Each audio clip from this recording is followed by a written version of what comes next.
그 하나님의 말씀은 항상 그 계속 연관이 있더라고요. 연관이 있고 연결이 되고 좌우로 이렇게 조화가 다 되어가면서 내려가는 그런 것이 있어요. 그래서 오늘은 이제 그 하나님이 우리를 덮으시고자 하시는, 우리를 품고자 하시는, 또 우리가 품에 안기려고 하는 그런 마음이 이제 잘 맞닿아야 이제 하나님의 뜻이 내 속에서, 하나님의 뜻에서 이루어지는 것인데, 오늘은 이제 이 얘기를 하기 전에 창세기 1장 2절에 보면은 그 아까 이제 우리 그 성도님이신가 그분이 그런 말씀을 하셨어요.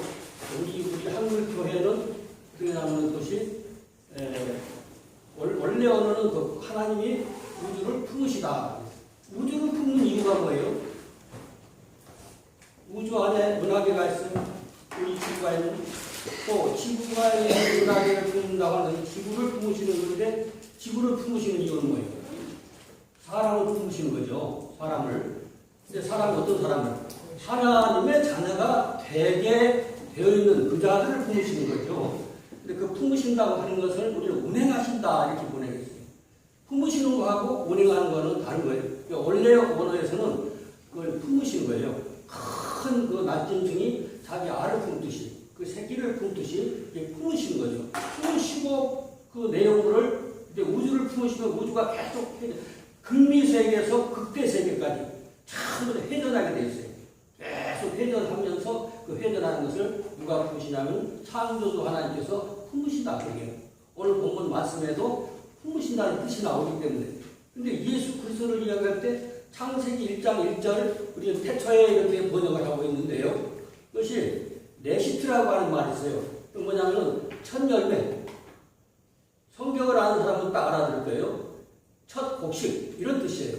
곡식아, 첫 곡식 안에 그리고 첫 열매 안에의 스토리를 내가 시작하고 있다. 이런 얘기를 하는 거죠. 그것 때문에 창조하셨다. 누가? 하나님이. 그러면서 그 얘기가 길어지니까 그런 스토리, 결국 오늘은 그 품으시는 얘기인데요. 우리가 이제 그래서 이것을 쓰려고 시간이 걸리니까 써가지고 와서 하는 것입니다. 이제 한글을 먼저 시작을 해야 감이 잡히니까요. 시간이. 여기가 보면은 여기에 아세크라고 있습니다. 아세크. 근데 여기는 저가라고 있어요. 저가 여기서 저가는 누굴까요? 하나님이시죠. 하나님이시. 저가 너를 전부 다 여러분이죠. 맞죠? 저가 너를 하고 쭉 내려가. 1번, 2번. 우리 말 순서는 이렇게 되지만은 히브리어는 이렇게 이어가는 거예요. 원래는 이렇게 나가는 것입니다. 계속. 근데 그 기수로, 그 기시라고 하는 것이 여기서 이제 먼저 원로부터 이제 원래 뜻대로 얘기한다면 하나님의 보호하심을 상징적으로 묘사하게 쓰는 것이 말이란 말이죠. 그리고 이제 시편이라든지 이건 읽어보시면 되고, 실제의 날개하고는 관계가 없어요. 실제 날개가 아니고, 실제 독수리 날개가 아니고, 상징적으로 하나님께서 알을 품는 거죠. 그 병아리를 품듯이 그런 의미를 가지고 있는 거죠. 그런 의미로 얘기하는 것인데요. 그래서 에보라라고 하는 날개, 깃털입니다. 깃털. 독수리 날개, 비둘기 날개, 그런 날개들이죠. 그 날개의 깃털, 이런 얘기입니다.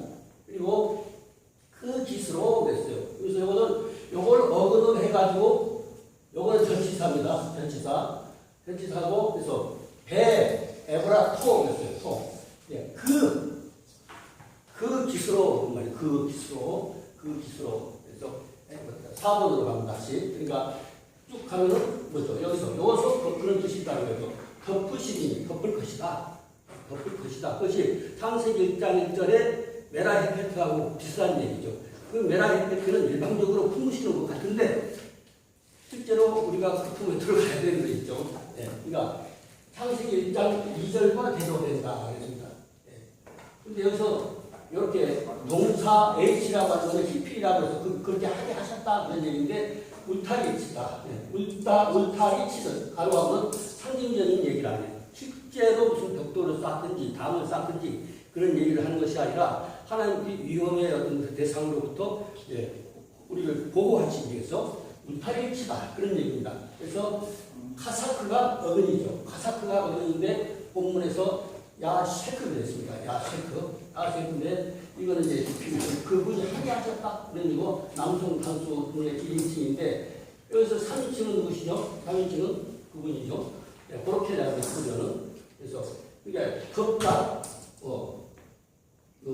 덮으실 것이다 뭐 이런 얘기죠. 네, 막아버리는 주변을 막아주다 방어하다 이런 얘기를 하고 있는 것입니다. 그다음 5번으로 갑니다. 5번 네가 됐어요. 네가 이제 보이죠. 네가 근데 여기는 하사입니다. 하하고 이거는 요걸 빼버리면 하사죠. 예, 하하고 카하고 섞인 말이야. 예, 하사 이렇게 됩니다. 하사 그러면 달아나다. 달아나는 어디로 돌아가는 거예요? 그의 품으로 그분이 안으시려고 하는 그 날개 품으로 돌아가는 것이죠. 그쪽으로 달아나야 되는 달아나는 의도가 있어야 되는 것이죠. 자기 의지가 있어야 되는 것이죠. 하나님을 품으시려고 하는데 하나님 싫어 그렇게 하면 안 되는 것이죠. 네. 그래서 달아나다 그의 품으로 달아나다 그분을 의탁하다 또 우리말로 피난가다 그분에게 피난 가는 사람 그런 피난 가는 사람이 하나님의 자녀가 되는 것이죠. 그러니까 달아나는 것은 하나님의 보호를 받기 위해서 달아나는 거죠. 달아나는 게 아니라 피난 가는 것이죠. 그 품으로 가는 것을 말하는 겁니다. 내가 어디로? 그의 날개. 히브리어 보면 카나프라고 하는 말이 있어요. 그게 날개입니다. 카나프, 두 날개는 카나파이 뭐 이렇게 하는 건데 어쨌든 간에 그 날개, 빛 이런 의미를 그리고 또 사전에 보면은 군대들의 어떤 의미도 있고 그런데 그 날개 아래에 있습니다. 날개 아래 타하트라고 하는 게 아래 밑에 이런 겁니다. 그래서 배 타하트 이것도 마찬가지로 여기 딱 붙은 거는 히읗과 히읗이 이렇게 섞여 있는 타하트 이렇게 해야 됩니다. 하트 하면은 원래하고 좀 달라지죠. 그 아래에 그런 얘기입니다. 그래서 그리고 말이고 그리고 7번에서 그 날개 그리고 그 아래에 있는 그런 얘기죠. 배입니다. 배. 그래서 배 타하트 그것은 아래다. 그 날개 밑에다. 그 날개 속에 그런 얘기를 연습을 하면 됩니다. 그 날개 피하림이 피하리고 다 그랬습니다. 피해야 된다 이거죠. 그 날개 아래 피해야 들어가는 것이죠. 그래야 메라헤페트가 되는 것이죠. 메라헤페트로 나오고 다양한 그 표현으로 하나님 우리를 품으신다는 것을 이제 계속 얘기를 하고 계십니다. 피하리로다 그랬습니다. 그리고 내려가서 근데 피하는데 어디로? 그게 무엇인데? 그의 진실하심은 이렇게 번역을 했어요. 근데 이 어근이 뭐냐면 여기 어근을 여기 바로 에메트라고 합니다. 에메트라고 하는 것은 성실하시다, 충실하시다, 정직하시다. 거짓과 참이 있어요. 다 거짓말이야. 근데 딱 참말하는 사람이 딱 하나 있어. 참이라고 하는 것은 유일한 것입니다. 또 진실, 성실도, 충실도, 정직한 사람은 있는 그대로 하는데 한 번도 거짓말 안 해요. 아까 양명광, 명광, 그 양반 우리 히브리 예배 서대문에서 좀 나오셨는데 그때 말이나 지금 말이나 똑같은 거는 그냥 원래 있는 것만 하니까 그러니까 잘하고 그러나 치우치지 않고 내 말이 섞이지 않는 거예요. 이런 소리가 이제 사람 말이죠. 내가 변명을 한 것이 근데 진리다. 그래서 보통 우리 신약 성경에는 에메트 그러면 진리예요. 진리인데 진리는 뭐냐면 이걸 빼고 나면 에트를 사역하는 것 그죠? 에트를 사역하는 것이 진리예요. 에트를 이해를 하면은 에트가 뭐더라 기독교에서 에트를 이해를 한 사람은 에트를 이해하는 게 진리네. 무슨 이 지상에 많은 학문 어떤 진리 여러 가지 진리가 있지만은 이거는 기독교적인 진리를 말하는 거죠. 참이라는 거. 참이 아닌 것은 다 거짓말입니까? 진리가 아닌 건 다 비진리인 거고. 너 진실이야? 진짜야? 여기서 빗나간 그러니까 진실이 아닌 사람은 항상 달라요. 그때 다르고 그때로 상황에 따라 다르고 내가 잘못 깨달았던 걸 바로 깨달으면서 말하는 것은 더 좋은 것이지만은 보통 보면 여기서는 이 말하고 여기서 저 말하고 이렇게 안 되는 거예요. 그것이 근데 정지가 이런 개념을 갖고 있는 것인데 거기다가 토에서 여기가 3인칭이에요. 그 사람 그거죠. 그래서 여기서 그의 했어요. 그의 진실하심은 이렇게 보여야죠. 근데 여기가 진실이라고 하는 것도 맞는 말이죠. 정직하심은, 성실하심은, 이렇게 하시면 진리심은, 그렇죠. 그의 진리이심은, 그렇죠. 그 진리이심, 그분의 그 진리가 우리를 막아주는 거예요. 우리 영혼은 우리가 창과 방패로 싸우는 것이 아니고 하나님의 진리로 영혼 사는 것입니다. 아멘. 그 진실하심은, 그러면서 방패와, 그래서 방패가 어떤 뜻을 갖고 있냐면 찐나. 이제 요즘 이제 히브리어 유태인들이 사는 건 마겐 뭐 이런 거 있죠. 그것도 성경에 나와요. 마겐이라고 하는 방패. 철로 막고 이렇게 막고 그 방패하고 이 방패는 차이가 있는 것이죠. 근데 이 찐나는 과거에서 고대 어느 지방에 가니까 그 있더라고요. 그 찐나 지방에 가니까 울타리인데 생자나무 뭐 모르실 거예요. 그거 안 본 사람들은 가시가 막 이렇게 있어가지고 강아지나 뭐나 못 들어오게 이렇게 계속 겹겹이 생자나무를 심은 이렇게 울타리가 있어요.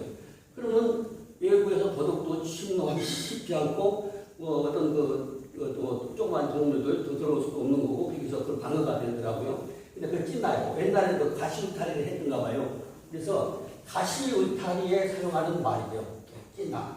그러니까 도적이 진급하지 못하게 또 야생 동물이 침노하지 못하게 딱 방어되는 그 울타리. 그러니까 우리나라는 탱자나무 아세요? 탱자나무. 가서 보면 되겠 방패. 그런 방패, 그리고 손방패. 그게 상징적인 모든 방어수단을 말하는 거예요. 이 방어수단이 나로부터 나온 게 아니고 내 지능으로부터, 경험으로부터, 그리고 보고 배운 것이 아니라 하늘로부터 오신 그 방패. 그것이 여러분의 방패가 된다고 하면 평생 할렐루야가 아멘. 방패가 그래서 진실하심은 진리이심. 그분의 진리가 막아주는 거예요. 진리이심이 방패와 손방패가 된다. 그래서 손방패. 전체를 막아주는 방패도 있지만은 나에게도 방패가 있는 거죠. 방패, 손방패. 그래서 여기서는 이제 요거는 접속사라고 그랬어요. 접속사인데 요겁니다. 이게 캐도 아니고 해도 아니고 캐라 그랬습니다. 자, 근데 요거는 여러분이 생긴 글자는 모음이 없으면 소리가 안 나요. 그러니까 한글 이 나라, 이 우주 안에, 지구 안에 다른 나라의 글을 히브리어에다 딱딱딱 맞춰 쓰려면 한글밖에 없어요. 한글은 소리 나면 딱딱딱딱 맞아떨어지니까 배우기 좋고 쉽고 그렇습니다. 사용하기가 좋고. 그래서 내가 프린트해가지고 복사해가지고 나눠주면서 가르치라고 그랬어요. 다른 사람들은 못 가르치게 하잖아요. 나한테만 하세요. 근데 그렇게 할 필요가 없는 것입니다. 그리고 말씀은 다 끝난 것입니다. 손 방패가 되는 거예요. 여러분의 방패는 하늘입니다. 할렐루야. 할 말은 많지만 시간이 정해져 있습니다. 할렐루야.